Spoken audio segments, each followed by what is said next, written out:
हम जो भी सुनते हैं, जो भी देखते हैं, जो भी खाते हैं, जिस चीज को स्पर्श करते हैं, उन सभी को हमारा ब्रेन प्रोसेस करता है। मतलब कुल मिलाकर जो भी सेंसेशन हम महसूस करते हैं, असल में वह हमारा ब्रेन ही महसूस करता है।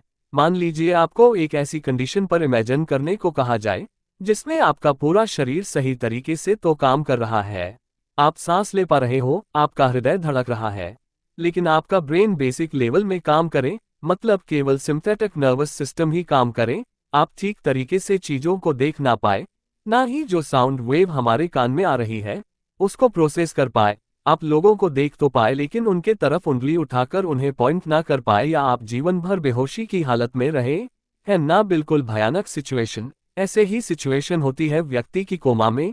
कोमा एक ग्रीक वर्ड है जिसका मतलब होता है डीप यानी कि गहरा। कोमा एक ऐसी सिचुएशन होती है जिसमें व्यक्ति का शरीर जीवित रहता है, उसका हृदय धड़कता है, वह सांस ले पाता, उसके किडनी काम करती है, उसका हर एक चीज काम करता है, लेकिन व्यक्ति का ब्रेन हाफ डेड हो गया होता है या पूरी तरीके से डेड ही हो गया रहता है।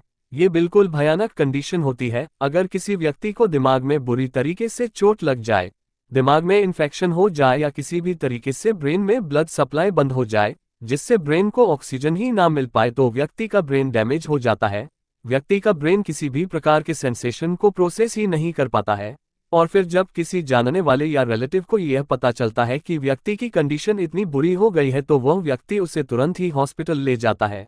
अब हॉस्पिटल में कोमाटोज पेशेंट के साथ होता क्या है, जब डॉक्टर यह डिक्लेयर कर देता है कि व्यक्ति कोमा में है तो आखिर पेशेंट को कैसा अनुभव होता है और पेशेंट के साथ डॉक्टर क्या क्या करता है, वह सब बातों को बताते हैं। इसलिए इस वीडियो को पूरा अंत तक देखना और ऐसी ही मजेदार वीडियोस के लिए हमारी चैनल को सब्सक्राइब कर देना। जैसे ही पेशेंट को हॉस्पिटल ले जाया जाता है, सबसे पहले डॉक्टर पेशेंट का इलेक्ट्रोएन्सेफेलोग्राफी कर उसके ब्रेन एक्टिविटी को चेक कर यह पता लगाता है कि उसका ब्रेन कितने प्रतिशत काम कर रहा है।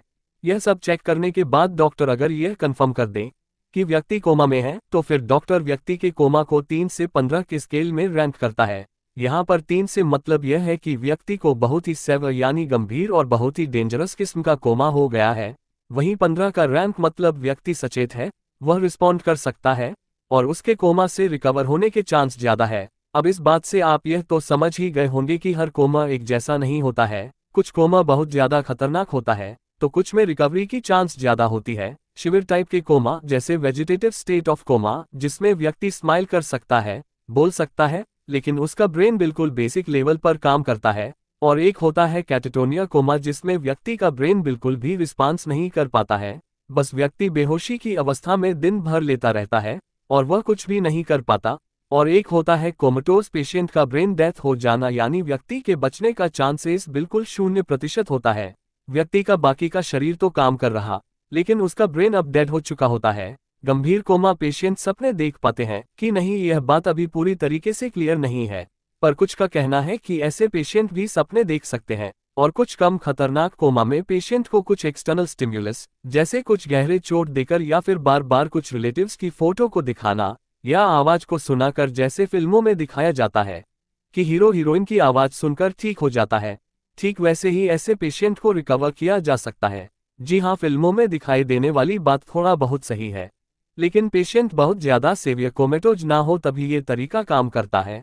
जो कोमेटोज पेशेंट रिकवर होने के बाद घर आए, उन्होंने बताया कि उन्हें बहुत ही डरावने सपने भी आते थे।